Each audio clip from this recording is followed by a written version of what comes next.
Au tournant des années 80, à une trentaine de kilomètres à l'est de Montréal, dans la région de Lanaudière, le vieux palais de justice de l'Assomption tombait en ruine. L'endroit était alors visité par des jeunes en mal de sensations fortes qui, sans le savoir, ont peut-être contribué à réveiller des forces occultes.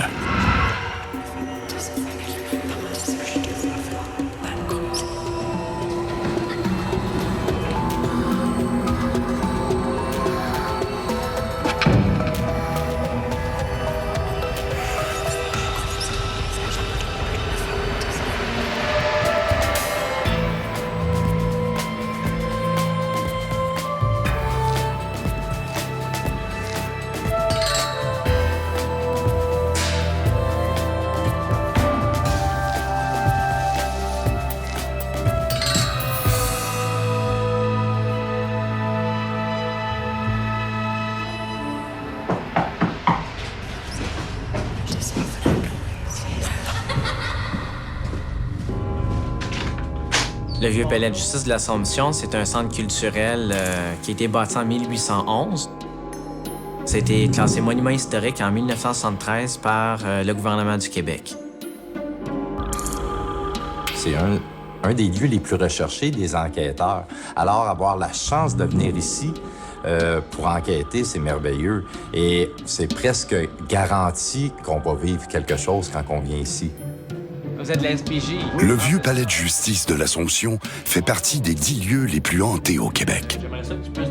Aujourd'hui, 2 nouvelles équipes d'enquêteurs se présentent sur place, attirées par la possibilité de vivre une expérience hors du commun. On entend la porte de secours. Les membres de la Société paranormale de Joliette et ceux du groupe Innominé Patrice sont ici afin de percer les mystères de la vieille maison de pierre, qui a encore bien des secrets à révéler. En 1811, la maison de pierre est construite. C'est la partie est. En 1821, c'est là que l'histoire commence pour de vrai.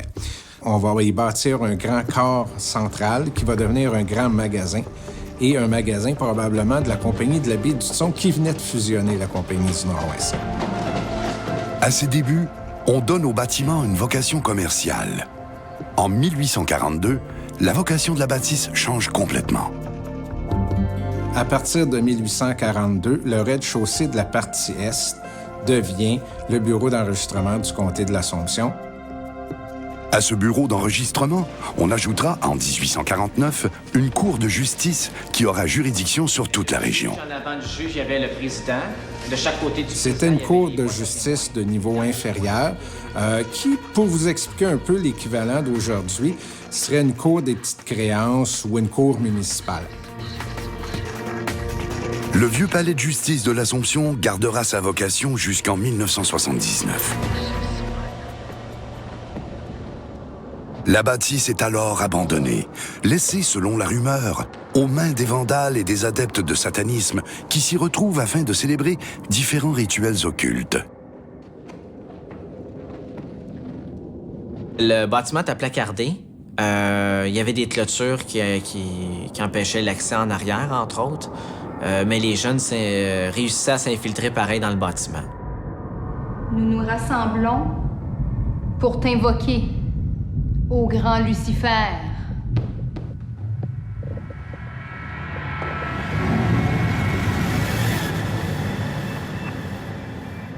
En 1986, mon grand-père et ses 2 filles ont décidé d'acheter le bâtiment pour sauver le bâtiment de la démolition. Les premières manifestations paranormales débutent assez rapidement après les travaux de rénovation. En 1991, on fêtait l'anniversaire d'une de mes tantes. Et puis, c'est les premières manifestations qu'on a été témoins ici. On était dans la cuisine et puis on jouait à des jeux de société.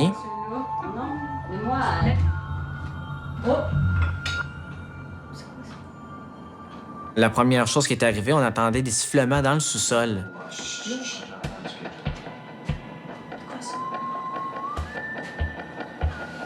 Le sifflement musical qu'on entendait dans le sous-sol, c'était comme un air triste, là.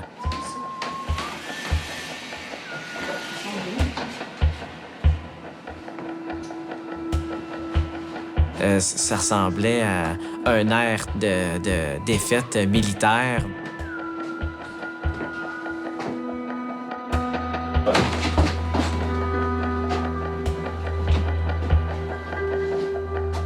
On était sûr qu'il n'y avait personne en bas parce que le seul accès pour y aller, c'était le corridor de la cuisine. Puis on était dans la cuisine. On aurait vu quelqu'un aller à cet endroit-là.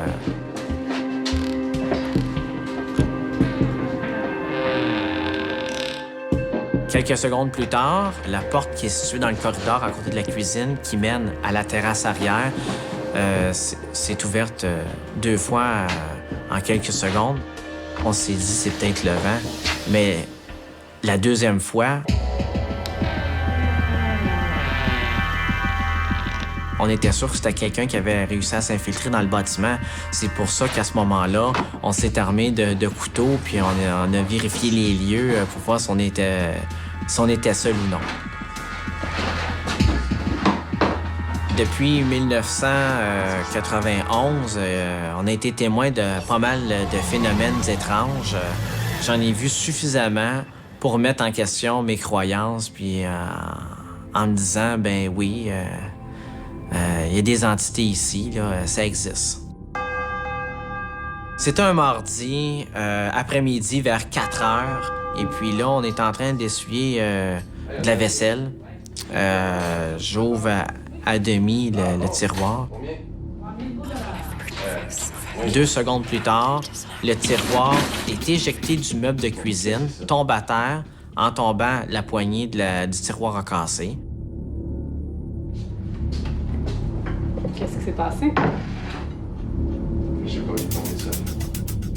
On a tellement eu de la misère à replacer le tiroir de cuisine à sa place qu'on s'est demandé comment il a fait pour sortir du meuble tout seul. Sur une période d'environ 10 ans, les manifestations paranormales se multiplient, particulièrement aux étages, là où se trouvent les chambres. Il y a 3 chambres actuellement au 2e et 3 chambres au 3e.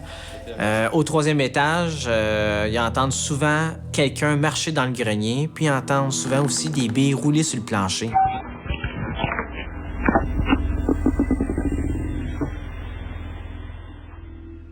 Pour accéder à ce grenier-là, il y a un cadenas. Personne ne peut y aller. Moi-même, j'ai même pas la clé pour y aller. Donc, quand les gens entendent des choses, on se demande toujours c'est qui, c'est quoi. Il y en a juste une qui veut la clé, c'est la propriétaire. OK. À la fin des années 90, Marc-Antoine Jussaume et sa mère décident de purifier la bâtisse, dans l'espoir que cela puisse calmer les esprits qui hantent le vieux palais.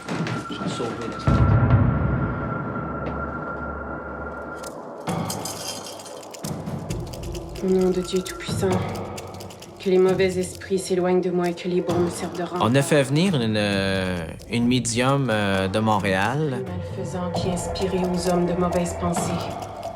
Esprit fourbe et menteur qui les trompe. On a récité des prières, on a allumé des lampions, des chandelles, on a brûlé de l'encens.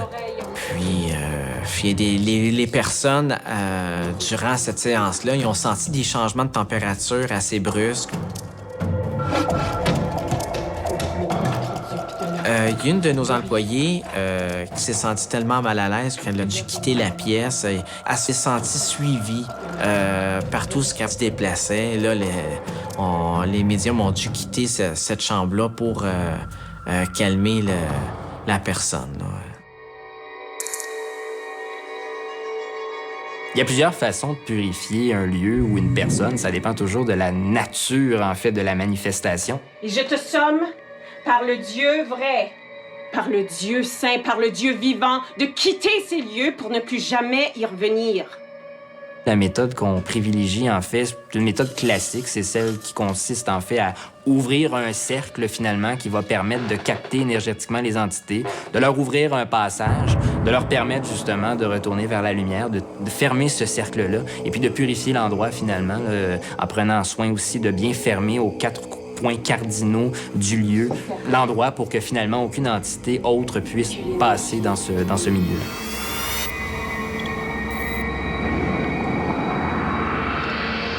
Tout est maintenant comme auparavant.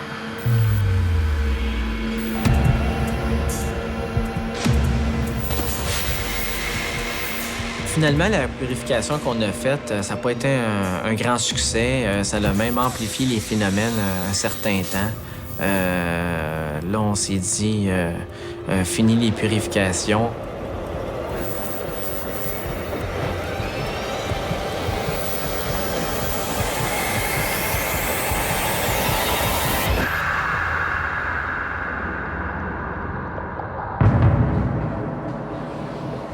Bien qu'on ne compte plus les phénomènes paranormaux qui se déroulent au vieux palais de justice de l'Assomption, le mystère sur ce qui provoque ces manifestations reste entier.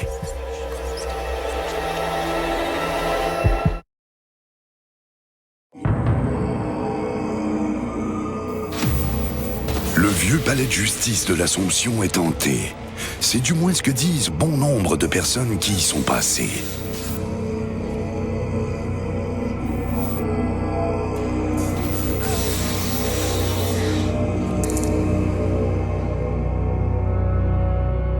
La chambre la plus populaire du gîte, c'est la fameuse chambre 7 où il se passe beaucoup de phénomènes. Je sais qu'à la chambre 7, qui est la chambre en débit à moi, elle a déjà vécu des choses, qu'elle attendait des billes rouler dans le grenier. Mais ça a l'air que ça y prenait toute son énergie, parce que ça a l'air que ces entités-là, ils prennent l'énergie d'une personne. On a remarqué chez 2 de nos employés qui avaient déjà habité dans la chambre numéro 7 des changements de comportement assez brusques. Là. Ils étaient devenus colériques, puis ils ont quitté les lieux. Là. Ça a mal fini, disons. Quand j'ai fini mon secondaire, j'ai décidé de venir ici au Cégep de l'Assomption, puis j'avais besoin d'un endroit pour habiter. Avec le service de placement du Cégep, j'avais découvert qu'il y avait des chambres à louer ici, toutes meublées avec cuisine et tout ça. C'était parfait pour moi. Je partais avec mon petit bagage, puis j'avais juste à déménager ici et à m'installer. Donc, c'est pour cette raison-là que j'avais choisi de venir à l'Oasis du Vieux-Palais. Quand je suis déménagée ici, au début des années 2000, c'était le début des phénomènes qui se passaient ici. J'en avais jamais entendu parler. Puis dès mon arrivée, là, ça a commencé à se manifester là, au courant de la nuit, puis de façon plutôt intense.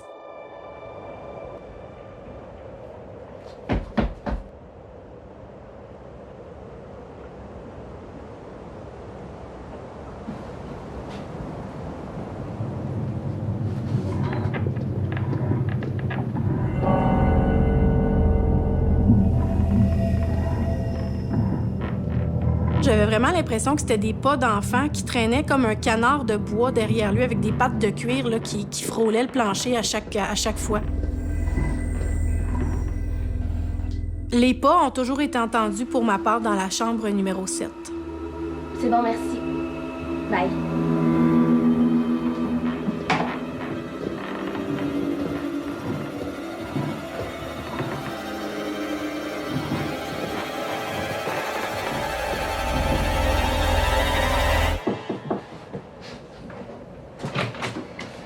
Il y avait dans la cuisine aussi où on sentait toujours, on avait toujours l'impression qu'il y avait quelqu'un. OK. Viens, tu veux-tu un verre de lait? OK.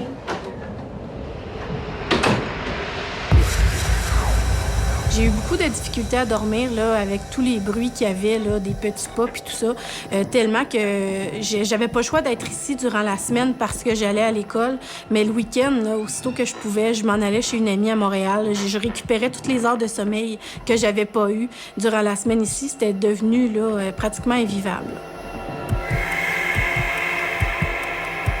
Elle habitait au coin Saint-Denis, Berry-UQAM, quelque chose du genre. Il y avait un bar en dessous de chez elle. Il y avait du va-et-vient comme ça se pouvait pas. Puis je dormais mieux chez elle en ville durant le week-end que je pouvais dormir ici à l'Assomption durant la semaine.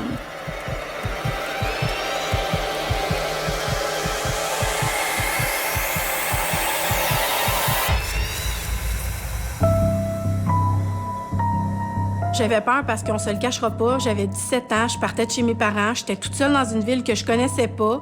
Puis j'entendais des bruits anormaux.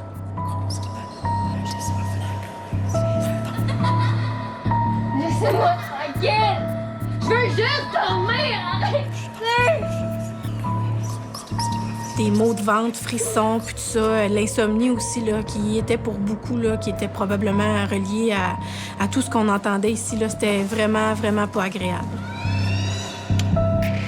Ma mère était un peu découragée de savoir que j'habitais dans un si bel endroit puis que j'étais pas capable d'y dormir ni d'y vivre. Elle s'était renseignée de son côté à savoir qu'est-ce qu'on pouvait faire. Puis elle m'avait procuré de l'huile de chanvre, si je me souviens bien. La personne lui avait recommandé d'en mettre sur poignées de porte, ampoules électriques, tout ce qui pouvait être touché ou qui dégageait de la chaleur, dans le but de faire fuir soit les bons ou les mauvais esprits. Il n'y avait pas de distinction à cet effet-là. Puis j'ai essayé ça, mais malheureusement, ça n'avait pas fonctionné.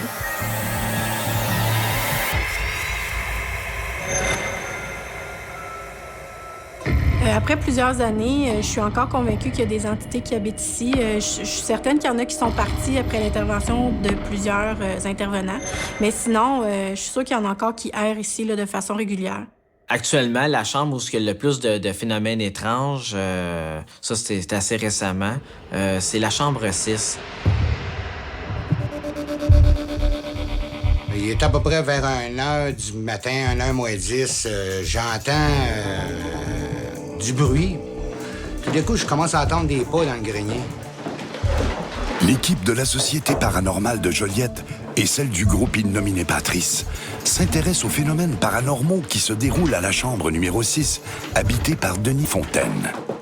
Je me lève, puis là, je rouvre la porte. Il y avait moi, je pensais que c'était quelqu'un qui montait les escaliers, puis il y avait personne.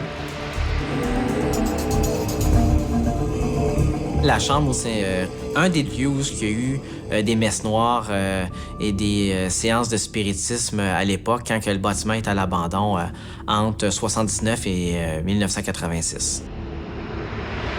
J'étais en train de préparer ma cafetière est là, puis moi, j'étais à dos à la porte d'armoire. Je prépare mon café, puis d'un coup, j'entends une porte ouvrir, mais c'est une porte qui a des aimants. Ça veut dire qu'il faut que tu donnes un coup absolument pour l'ouvrir. Mais moi, j'ai entendu le déclic, mais là, j'ai figé. Je voulais pas croire que cette porte-là, ça va ouvert. Avant que le bâtiment soit en rénovation, on a pu apercevoir dans plusieurs pièces des signes reliés au monde de l'occulte, des pentagrammes, des dessins de démons.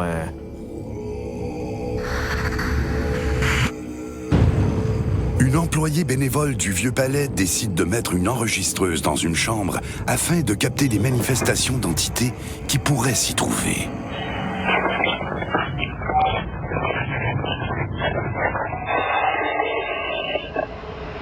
J'ai entendu parler un homme. Il disait Annie. Tout simplement, très tranquillement, mais en même temps, on entend d'une voix d'une personne que ça peut pas être vous ni moi, finalement. 2 semaines environ plus tard, 2 à 3 semaines, Marc-Antoine vient me voir et dit « Je trouve ça bizarre. Il y a une jeune fille qui vient d'arriver et elle s'appelle Annie. »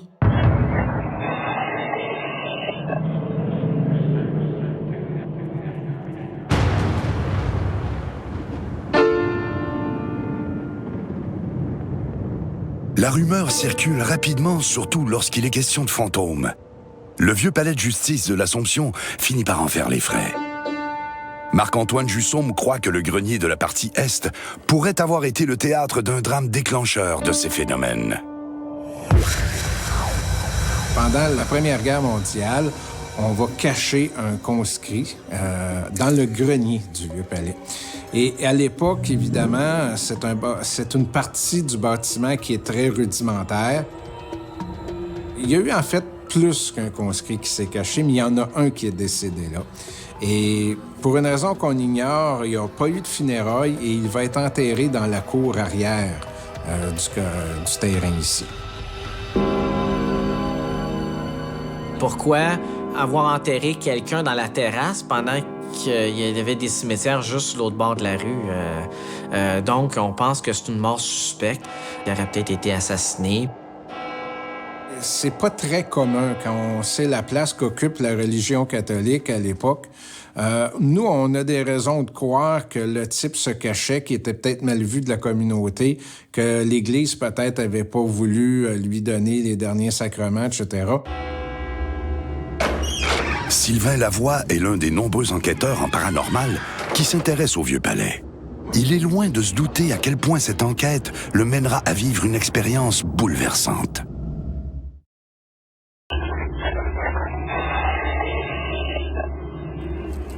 Pour faire suite aux nombreux témoignages sur les manifestations paranormales du Vieux-Palais de justice de l'Assomption, une équipe d'enquêteurs arrive sur les lieux afin de voir ce qui en est.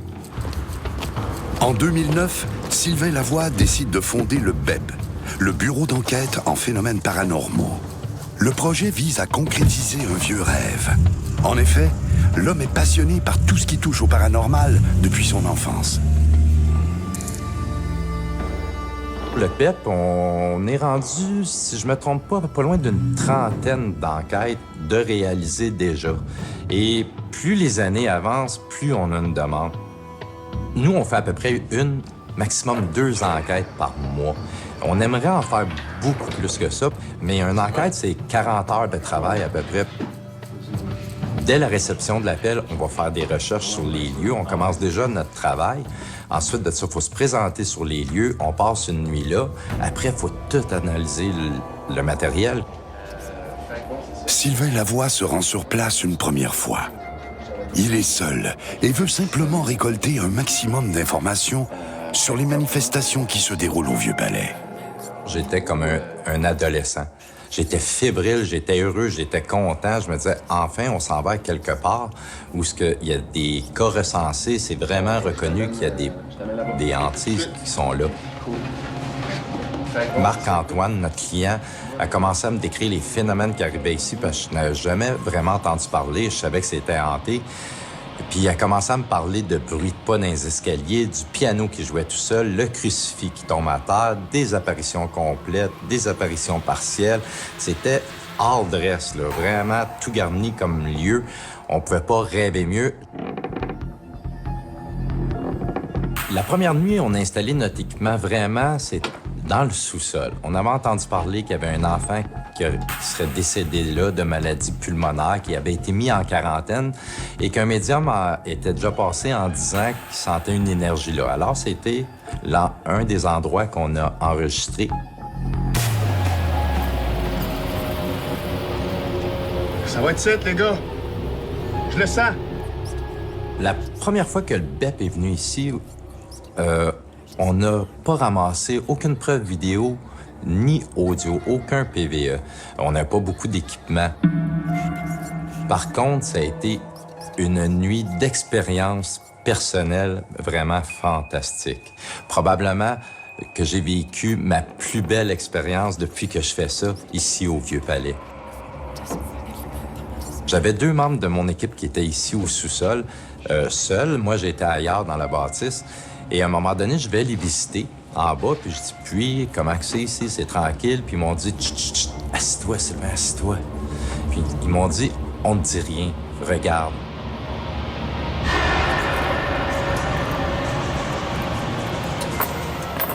Tout d'un coup, entre moi puis un autre enquêteur, je vois un éclair passer bleu.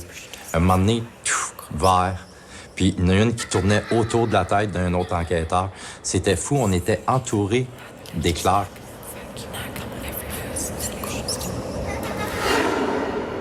J'ai commencé à parler à l'entité en disant, « Écoute, tu peux t'approcher de nous autres, il n'y a pas de problème. »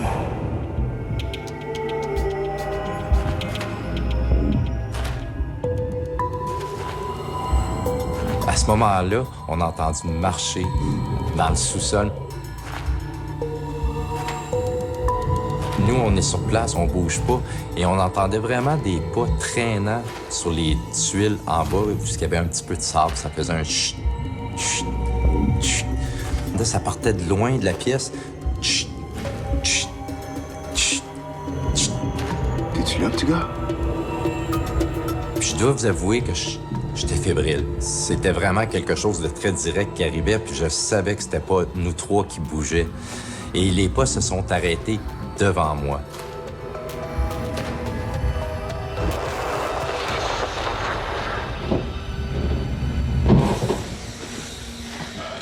La première fois qu'elle a marché vers nous, il y a quelqu'un de très physique, un de mes enquêteurs en haut qui a marché sur le plancher. C'est très vieux, ça l'a craqué. Les pas ont arrêté.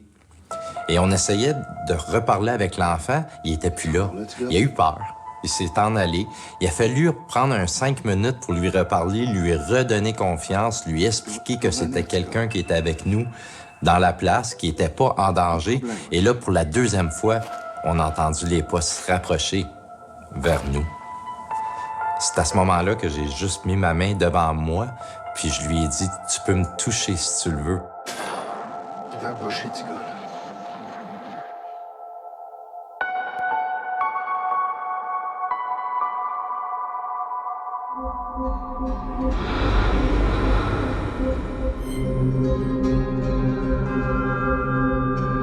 Et ce que j'ai senti à ce moment-là, c'est une pression sur un de mes doigts qui m'a flatté comme ça.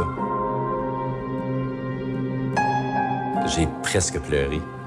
C'est venu me chercher de savoir que, oui, il y a vraiment un enfant dans ce sol-là qui est pris là. C'était la première fois que je vivais quelque chose d'intense de même.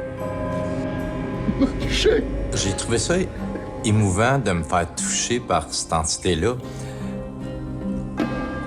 J'ai de la misère à mettre des mots parfois pour expliquer mon expérience. J'ai comme senti la peine et la détresse de cet enfant-là. Le BEP Montréal, qui ont investigué souvent ici, ils ont été témoins de choses pas mal extraordinaires, là, entre autres dans le grenier de la partie Est et dans le sous-sol de la partie Ouest. La caméra infrarouge du BEP, placée au grenier, capte un mystérieux phénomène. Un cadre bouge de façon inexplicable. D'après la première enquête, là, avec les phénomènes qu'on avait vécus à ce moment-là, j'ai commencé à faire des recherches. Je voulais en savoir beaucoup plus sur le vieux palais de justice de l'Assomption. Alors, j'ai été aux archives de la Naudière, pas loin d'ici, vraiment passer un après-midi assis là avec des gants blancs dans les mains, des manuscrits originaux. Sylvain Lavoie désire pousser ses recherches un peu plus. Il retourne sur place et entreprend une deuxième enquête. Mais, cette fois-ci, il demande l'aide d'un médium. Le BEP m'a abordé, m'a approché, en fait, pour faire partie de l'équipe. L'équipe existait déjà depuis 2 ans. Puis, il n'y avait aucune dimension spirituelle, je dirais. Il n'y avait pas de médium dans l'équipe. C'est merveilleux de travailler avec Sylvain parce que souvent, on va être dans une pièce pendant une enquête et c'est Sylvain qui va dire « Sur la chaise là-bas, j'en vois un qui est assis. » Et même si nous, on le voit pas, on arrive avec les appareils et tout réagit. Cette deuxième visite au vieux palais de justice de l'Assomption permettra à l'équipe du BEP, le bureau d'enquête de phénomènes paranormaux, de vivre des moments encore plus fascinants.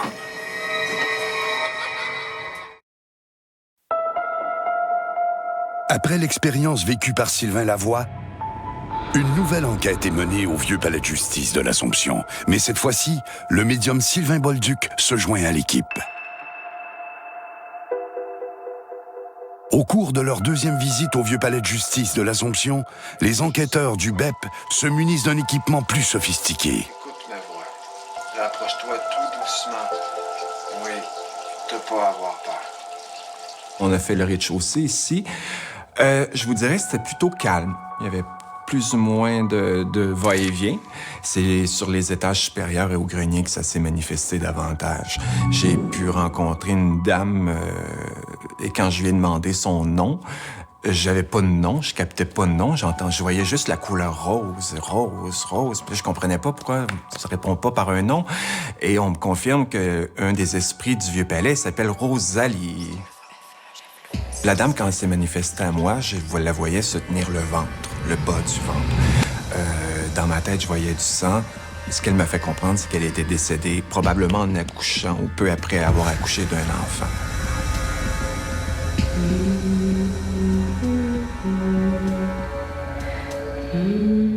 Rosalie est une dame qui faisait l'entretien, en fait, ici. Je la vois souvent habillée en blanc, tout simplement, et elle frotte les rampes d'escalier, elle voit à ce que tout soit propre et elle participe aux activités du Vieux-Palais, je vous dirais. Elle se sent chez elle, puis probablement plus que les propriétaires.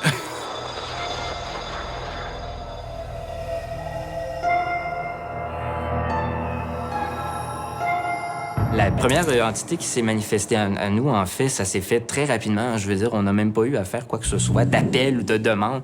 Elle s'est présentée à nous, ce qui arrive, même, je dirais, dans beaucoup de cas, puis surtout avec des entités de cette nature-là. Cette entité-là, en fait, qui est Rosalie, c'est une entité qui est très positive. Quand on a commencé l'enquête, on est allé au grenier, puis on a entendu... J'ose espérer que c'est Rosalie qui a essayé de nous demander de l'aide. Mais on a entendu clairement à l'oreille une voix féminine, un lamentement. C'est vraiment une fille qui se lamentait de douleur, j'imagine. Mais on l'a vraiment entendu à l'oreille, tout le monde, mais on l'a pas capté sur PVE. Souvent, c'est ça qui arrive avec ces engins-là. Ce que tu n'entends pas à l'oreille, tu l'entends dans l'enregistreuse et vice-versa. Mais ça, c'est dommage parce que c'est une bonne preuve qu'on n'a pas capté. On a senti cette entité-là très positive, très belle, en fait, très jeune. Elle se présentait sous un visage jeune, donc probablement quand elle avait autour de 20 ou 30 ans. Je dirais peut-être les meilleurs moments de sa vie, là, quand elle s'occupait justement de l'entretien ici au Vieux-Palais. On s'est dirigé vers le sous-sol ici et ce que j'ai pu ressentir à prime abord, c'est un petit bambin, un petit garçon qui m'a abordé. Et la première chose qu'il m'a dit, c'est « Pouvez-vous m'aider, s'il vous plaît, monsieur? » Ce qui se dégageait beaucoup, c'était une grande tristesse. Il pleurait. Et parce qu'on communique par empathie et télépathie, mais je pleurais autant que le petit bambin, que le petit garçon. Le petit garçon qui est ici.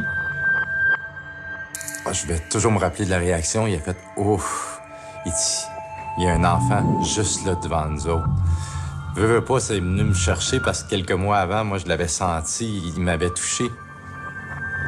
Le petit garçon est décédé, en fait, dans le sous-sol. Ce qu'il m'a dit, c'est qu'il avait été mis en quarantaine pour une maladie qui date du début du siècle dernier. Si un défunt me tente de me communiquer qu'il s'est pendu, je vais ressentir littéralement une corde me tirer au cou. Quand j'ai compris, ça s'estompe, ça s'en va. Au niveau du petit garçon, c'est au niveau du pulmonaire, je me sentais engorgé, j'avais de la misère à respirer. Je vous dirais qu'un peu comme si j'avais de l'eau sur les poumons. Juste toucher et puis elle va passer. On utilise souvent la lampe de poche pour communiquer avec les entités. On l'installe quelque part, on peut en mettre une rouge, une bleue à l'autre bout et demander à l'entité « Est-ce que tu peux m'allumer la rouge? Est-ce que tu peux m'allumer la bleue? » On lui fait faire ce qu'on veut quand il participe. Et l'enfant, ici, dans le sous-sol du Vieux-Palais, adore tellement ces bâtons de lumière-là. On appelle ça de même avec lui. On est reculé dans les années 1800. Alors, c'est des bâtons de lumière. À la seconde qu'on y en sort un, il saute dessus. Il y a vraiment du plaisir avec ça. Et on est capable de communiquer. Là, j'ai appelé le petit garçon. Ça prend toujours un certain temps. Ça se fait pas comme ça.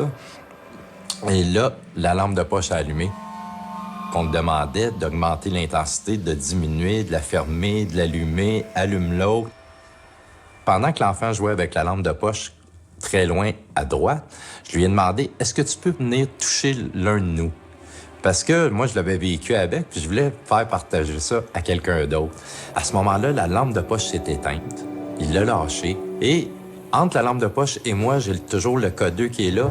Je vois le codeur s'allumer jusque dans le rouge. Le codeur est un instrument qui va détecter les champs magnétiques. L'entité peut faire varier les champs magnétiques. Lui, pour se manifester, il va les faire changer, les champs magnétiques. Devant moi, je sens vraiment une présence passer et s'installer à ma gauche, entre moi et l'autre enquêteur. Et à ce moment-là, il commençait à se faire toucher par l'entité. Fait que j'étais content, j'étais pas le seul à l'avoir connu. Et je vous avoue que l'autre enquêteur a versé des larmes, moi aussi. Ça vient vraiment chercher. Selon les dires de nombreux médiums qui ont enquêté au Vieux-Palais, l'endroit est peuplé d'âmes errantes. Mais les enquêteurs du BEP croient que d'autres entités, plus sombres, rôdent elles aussi. Les entités noires, en fait, ce qu'ils font, ils tiennent un peu en captivité, ils retiennent prisonniers certaines âmes errantes ici. Le petit garçon, il est pris en otage.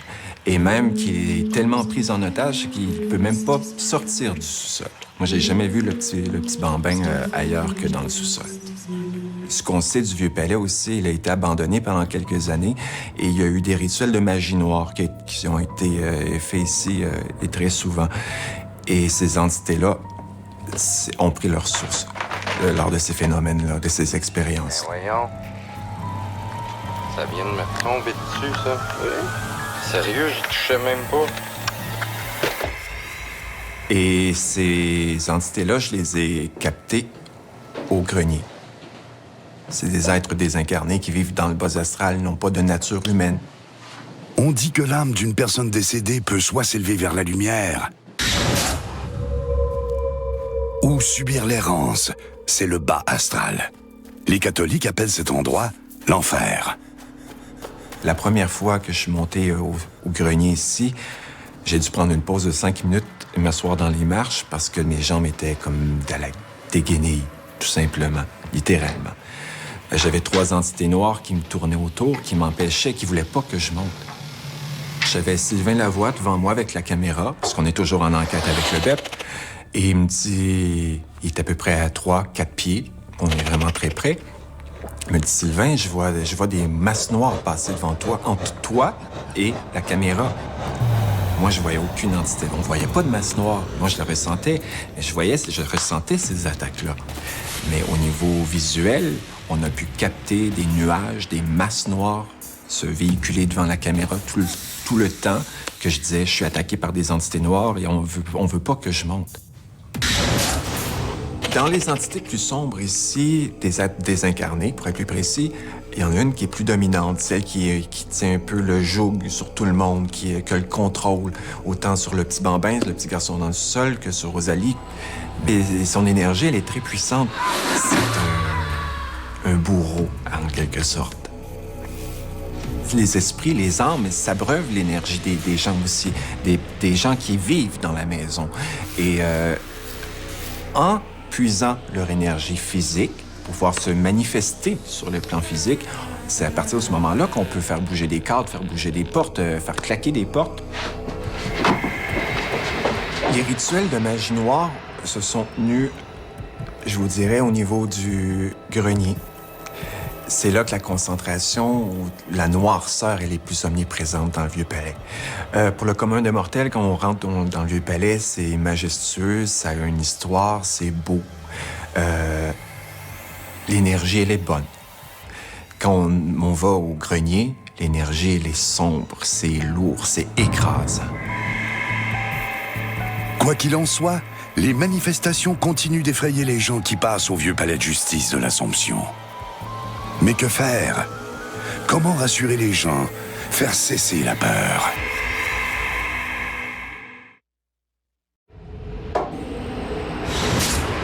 Les enquêteurs du BEP croient avoir trouvé une explication au mystérieux phénomène qui terrorise les gens au Vieux-Palais de justice de l'Assomption.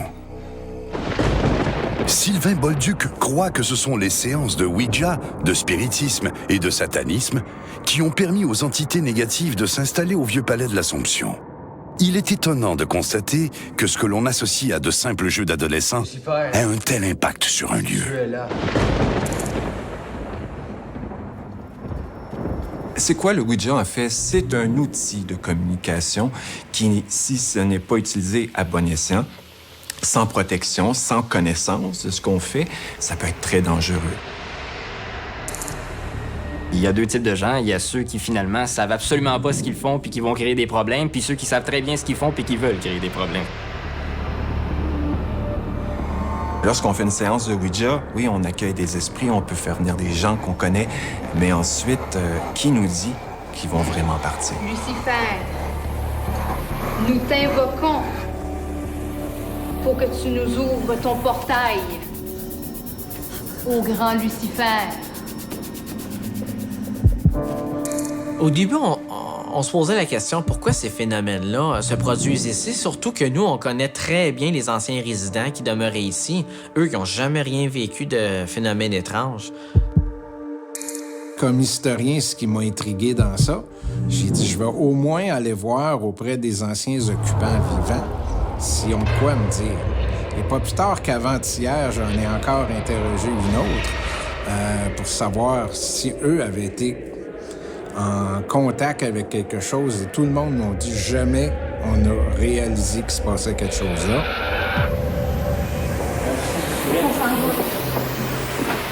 On va se rendre compte que des gens viennent à l'intérieur, des jeunes en général, faire des activités un peu de sciences occultes. On réalise qu'il y a des messes noires qui se font, des séances de Ouija. Nous, on pense aujourd'hui que les phénomènes qu'on connaît actuellement sont dus à ces sciences occultes-là. Ça rouvre des portes.